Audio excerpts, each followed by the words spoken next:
Chair, dear friends, ladies and gentlemen, dear colleagues. I would like, first of all, to thank the organizers of the forum.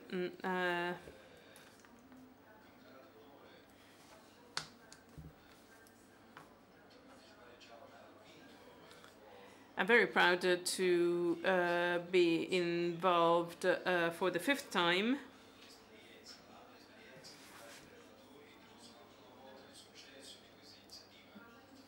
This initiative is greatly successful. Now, dear guests, Armenia,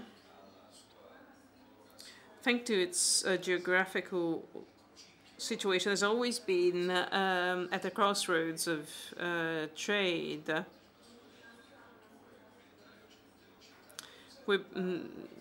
We have always been part of, we are always at the crossroads between East and West, and we are still at the crossroads, and new possibilities are offered by Armenia. Different agreements have been entered into with state partners, so much so that Armenia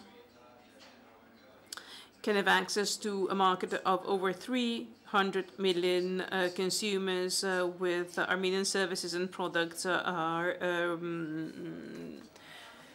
demanded. As members of the Eurasian Union, we enjoy free access to over 180 million consumers.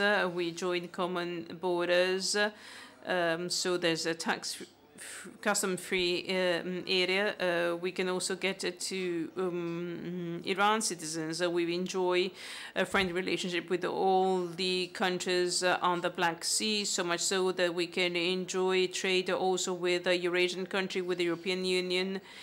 And I wish also to highlight that the common value we share with the European Union have paved the way to new trade options in the general framework of the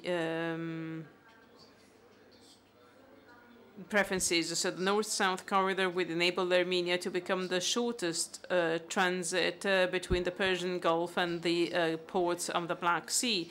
This year, Armenia is celebrating its 25th anniversary of its independence. So during these 25 years, thanks to the many effort that has always been carried out, Armenia has improved its parameters, and the rating of the World Bank, for example, and other such organizations are telling us that Armenia, over the past 6 months, has improved importantly.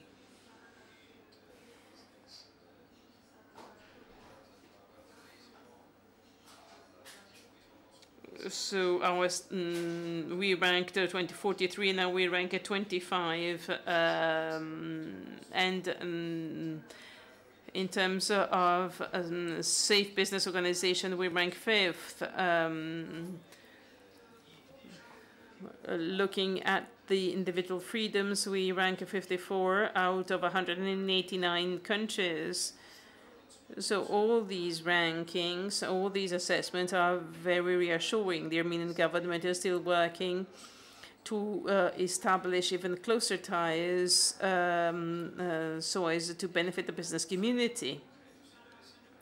Ladies and gentlemen, there are certain industries in Armenia that had been referred to as the top priorities by the government, among which IT, agriculture, tourism, and others. Well, now, let me introduce very briefly IT, an industry which is one enjoying the best prospects. Ever since the Soviet Union, Armenia had a strong potential for the development of IT. Armenia, indeed, has always been considered as one hub for the software development, for engineering, production of semiconductors and other components. The labor force is one of the strengths of Armenia when it comes to IT. Labor force is specialized, skilled, and very productive. So much so that Armenian experts are very attractive for foreign investors. Important successes have been arrived at on by this knowledge-based society. Innovation transfer made it possible for our country to be at the same level as fully industrialized countries. In our education system, there are more than 10 universities devoted to technologies. This is why Armenia can enjoy skilled staff and labor force and a very highly qualified human resources.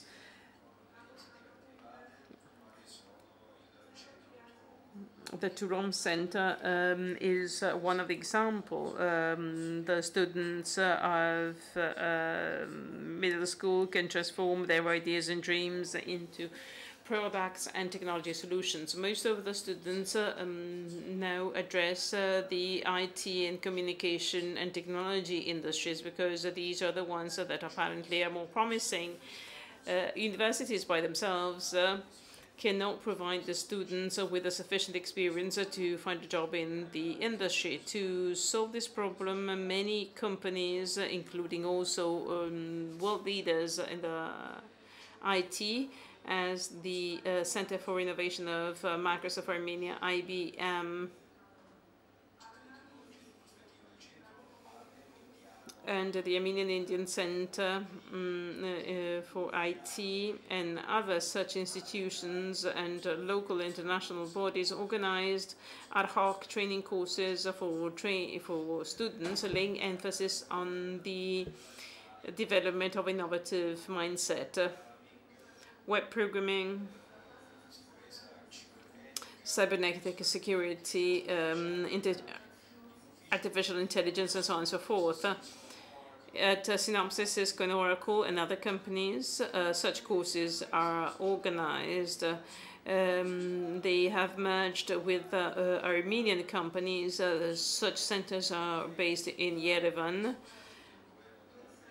Important efforts have been made by Armenia and other associations, showing that Armenia has already been recognized and acknowledged when it comes to IT. There are as many as 150 companies, including over $500 million.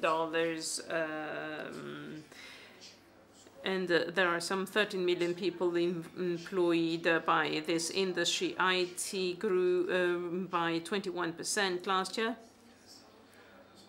and 79 companies have been incorporated. The largest quota of IT products, 79.5%, is exported to Canada and the US. 10.8% is exported to Europe, and in Russia and CIS countries, nearly 8.5% of the products are exported.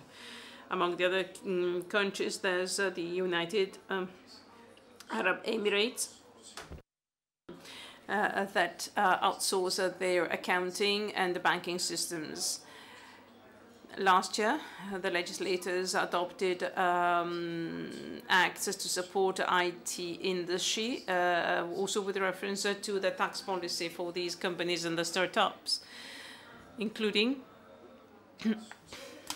zero rate at the beginning in terms of taxes, and a reduced tax rate when they become operational. And many Armenian startups, as a consequence, proved to be very successful.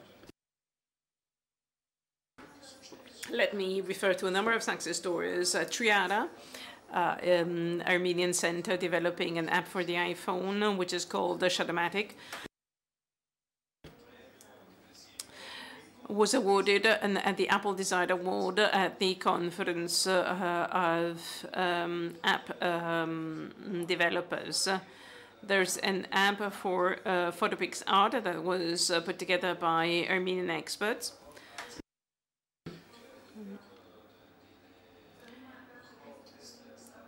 And that is one of the hottest startups.